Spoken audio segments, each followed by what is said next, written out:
ഉച്ചയൂണിൻ്റെ സമയമായി. നമ്മൾ എവിടെ നിൽക്കുന്നു? കടവ് സീ ഫുഡ് റെസ്റ്റോറൻ്റ് കേട്ടോ. അല്ലേ ബീന? ഇവിടുത്തെ ഒരു പ്രധാന സംഭവം ഇലയിലൂണാണ്. ഇലയിലൂണ് എത്തി. മോളെ യൂട്യൂബിൽ കയറുവാണേ.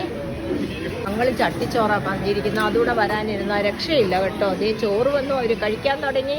കണ്ടിട്ടേ അടിപൊളി. ഈശ്വര വർത്താനം പറഞ്ഞിരുന്നത് ചട്ടിച്ചോറ് എത്തി കേട്ടോ. ഞങ്ങൾ ഷെയർ ചെയ്യാൻ പോവുകയാണേ. ഞാനും സുമതി ചേച്ചിയും. മീൻ പീര എത്തിയിട്ടുണ്ട്. ഇതാ പ്ലേറ്റും എത്തി കേട്ടോ. ഞാൻ പ്ലേറ്റ് ഇതെങ്ങനെയുണ്ട്? ഞങ്ങൾ വീതം വെച്ചത് കണ്ടോ? ചേച്ചി എങ്ങനെയുണ്ട് നമ്മുടെ വീതം വെച്ചത്? എല്ലാവരും പറയും. ചട്ടിച്ചോറ് ഇതാ ഞാൻ സ്റ്റാർട്ട് ചെയ്യുന്നു.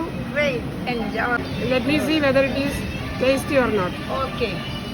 എന്റെ ഫേവറേറ്റ് എത്തി തലക്കറി. താങ്ക് യു മോളെ. അതെ കടവിലെ ഫുഡ് സൂപ്പറോ സൂപ്പർ.